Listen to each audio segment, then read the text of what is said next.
I want to go back. He wants to go back.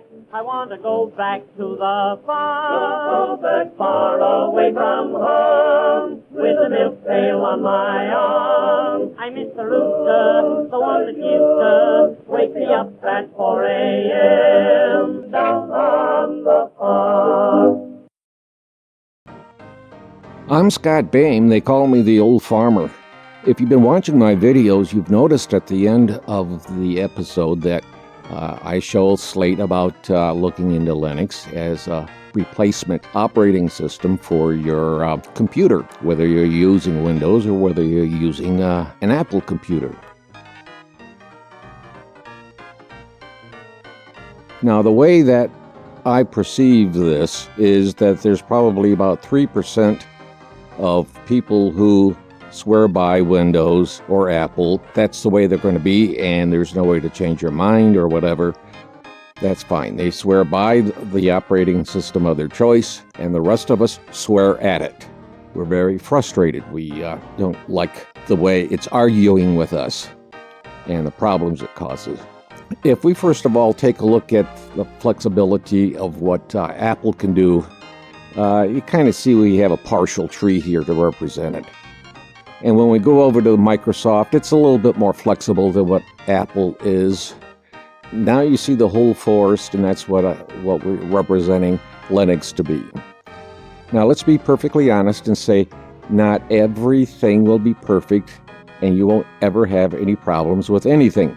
That's not the case, but the degree of arguing, the degree of being frustrated with it, maybe it's time for the majority of the people to switch over to Linux. It's an operating system. And for those who are disappointed that Microsoft took the XP desktop away, most people like it, well, Linux has it for you. And Linux works the same way that Windows and Apple. It's a drag and click if you want. Or you can go back and do everything by typing it into a command line. But most of us wouldn't do that. I did it quite a bit when I was younger, not so much now, because I just can't type as well as I used to. Why use Linux? Here are 4 immediate reasons. Linux is a better operating system than any of the Windows and Apple iMac versions. Except for Red Hat, Linux is absolutely free. Works kind of like public television or a non-commercial broadcast facility. If you like what they're doing, you send them a few dollars to help support their efforts. And that's the way Linux is working. If you like the software, as I've been saying, you are encouraged to send a few dollars to help with future development. Linux is as popular with computer servers, that's how the internet runs, as Windows is with desktops. Many of the Microsoft servers are Linux servers. I remember when they finally gave up on using Microsoft servers, they kept crashing. They couldn't carry the load that was hitting their Microsoft website. And so they started putting Linux computers in. If Microsoft is using Linux, then that tells you it's a pretty stable system. Again, we're not saying everything is perfect, but it's all about degrees, and I can tell you real quick that IT people who work on computers prefer to work on a Linux computer rather than they do on any other. Now, something important to realize, the differences of Linux. Windows and Apple have these big corporate offices, and they sit down and they hire people to work on the software and the operating system. Most Linux developers work at home, or it's a part-time thing. They may have an office in their home where they work on it, but primarily this is a grassroots thing. People want a system to work. That's why they switched to Linux. They got frustrated with what Microsoft and what Apple was doing, and they said, we can do this a heck of a lot better. The support forums are staffed by volunteers. And I know that Apple and Windows has support groups that are volunteers. They want you to try to fix it in Linux before you ask for help. Just try. If you're on it for the first day, obviously you're not going to go very far, but at least demonstrate that you tried to figure it out before you ask for some help. And they really don't care if it's your first day. And most of the software is created with the code visible. If you don't like something, change it or fork it, as it's called. And don't forget to send a few dollars to your free favorite software. It pays for upgrades to the software. Creating software that works. Linux does not argue as much as does Windows and iMac. Why? The developers hope that you will send them a few dollars, and you're not going to send them dollars if you're frustrated. Most Linux software is compatible with both Windows and Apple for saving files.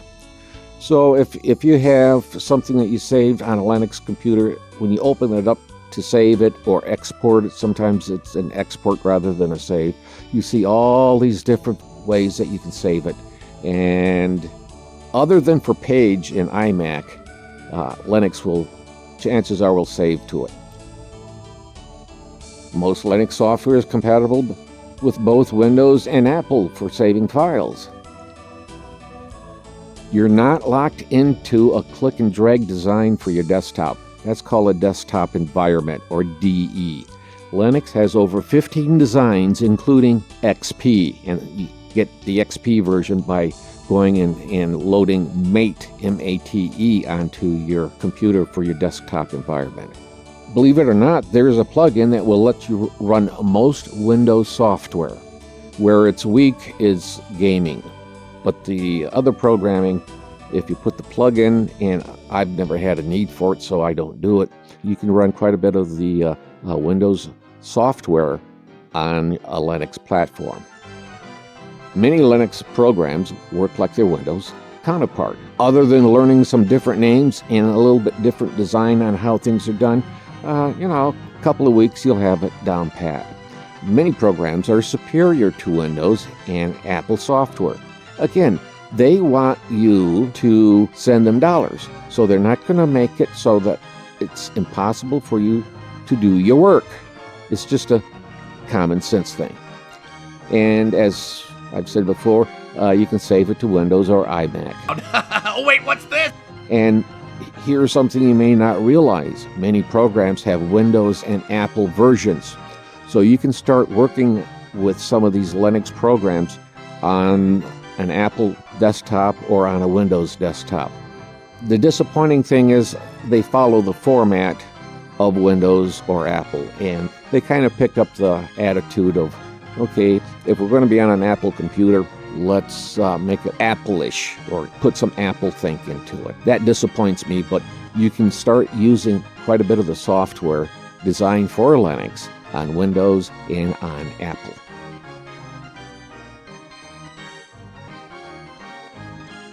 Now, some people might be asking, how do I define better? And that's a legitimate question out there, because better for me may be not better for you. And it comes down to these points. Does it work better? Fewer crashes, fewer lockups, fewer things that you have to stop what you're doing and deal with the software to get it working again.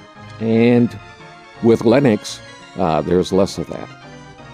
Less arguing. You want to do something, it's going to let you do it more likely in Linux than in Windows or in Apple. I remember back when Snow Leopard came out with Apple. I was transferring some music to hard drive, and I was actually faster on a Windows 95 computer than I was on the Apple computer. Not because I didn't know the Apple computer, it's because they were in my way and I couldn't format the titling the way it needed to be done. So there's not as much of that. Less arguing and crashing and simpler project setup. True in most cases, some cases no, but in most general cases that's true. More flexibility. Microsoft and Apple insist upon locking out features just to show that they can. Prime example is most people want to have an XP desktop on a Windows, and there's no reason not to let people have it. So instead of fighting with stuff like that, Linux just goes through and says, yeah, if you like the XP desktop, then let's do that. I find that processes work faster with the same amount of horsepower in the computer if you're using Linux over Windows and Apple. The different models of Linux are called distributions or distros. To give you an example, I use Debian and my son uses Fedora. And those are two different Linux programs that are based on Linux, but they operate a little bit differently. It's like a Ford and a Chevy. So let's compare Linux to Chevrolet with this. Camaro, Corvette, Impala, and Malibu are all Chevrolets. And with Linux, there are two branches within the Linux thing. All the other distributions are derived with a few exceptions. And that is the Fedora, Red Hat version of Linux, and then there's the Debian version of Linux. You may have heard of Ubuntu, U-B-U-N-T-U. That's derived from Debian. Fedora is derived originally from Red Hat. Now Red Hat derives from Fedora. Red Hat is an enterprise system that is for business, so they sell support with it, and it's not a free software, but all the other Linux distributions that I know of are absolutely free. So my recommendation, if you're interested in starting to use Linux, take an old computer that can run a Windows 7 and start with either Fedora or Debian. I start new users with Debian myself. And there are distributions that are stripped down for just about anything you want to do. Shrek the movie, the first one, was edited on a Linux computer. Now, as I'm explaining this, let me say that I'm cutting corners and I'm combining things. So some of the experts out there are going to be typing away. I'm trying to explain it psychologically rather than specifically. And so in some areas, I'm combining concepts and things, but pretty much what I'm saying is a conversational way of talking about Linux. You want to see how many distributions of Linux there are? This is as many as I could find. And some of them are full Linux packages like Debian and Fedora and Ubuntu, and some are stripped down versions where they do specific things. And it's easy to try out. There's a thing that's called a distro, where you download and you burn it to a thumb drive or a disk, and you can reboot into it, and it won't load a complete system in, but you get a chance to try it, and then when you're done, you boot back to your operating system. So about 3% of Windows users and about 1% of the iMac users swear by their operating system, and the rest of us just swear at it. That's the truth. Linux is the way to go. It's ready. I would say 15 years ago, it wasn't ready for the average desktop, but it is ready now for people to have.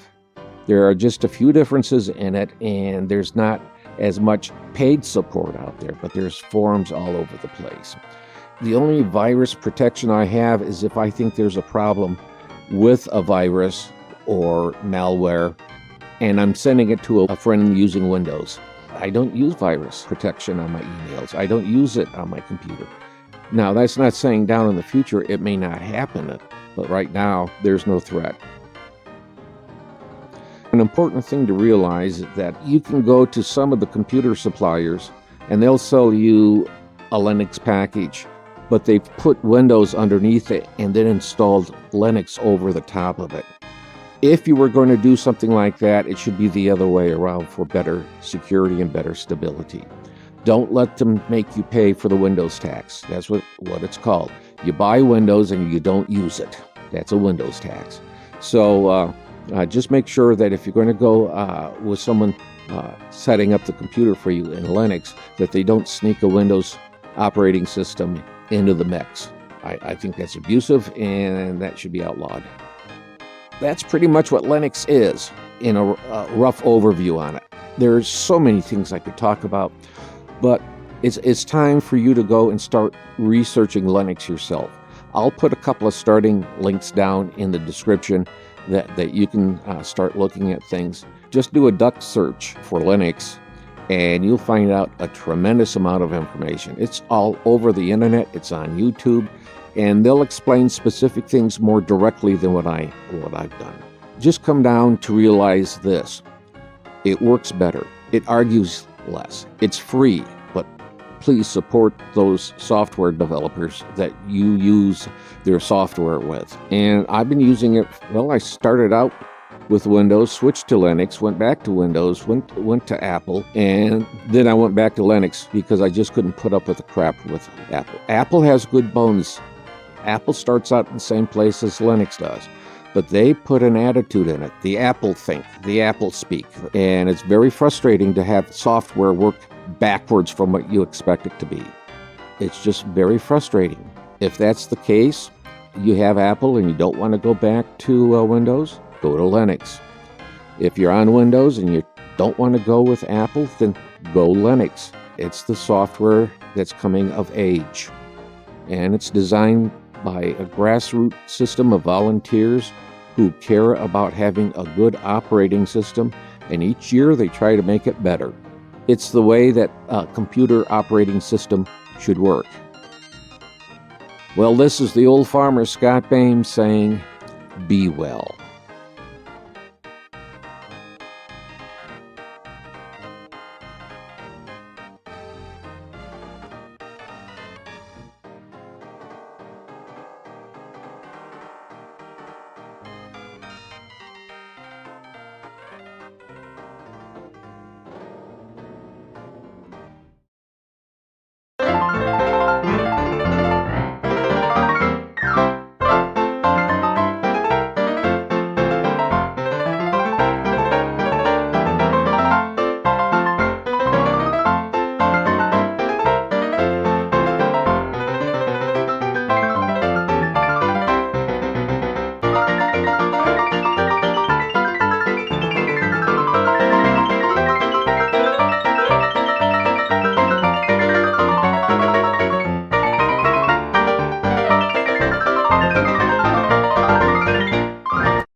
Thanks for watching, guys. Stay safe in the shop.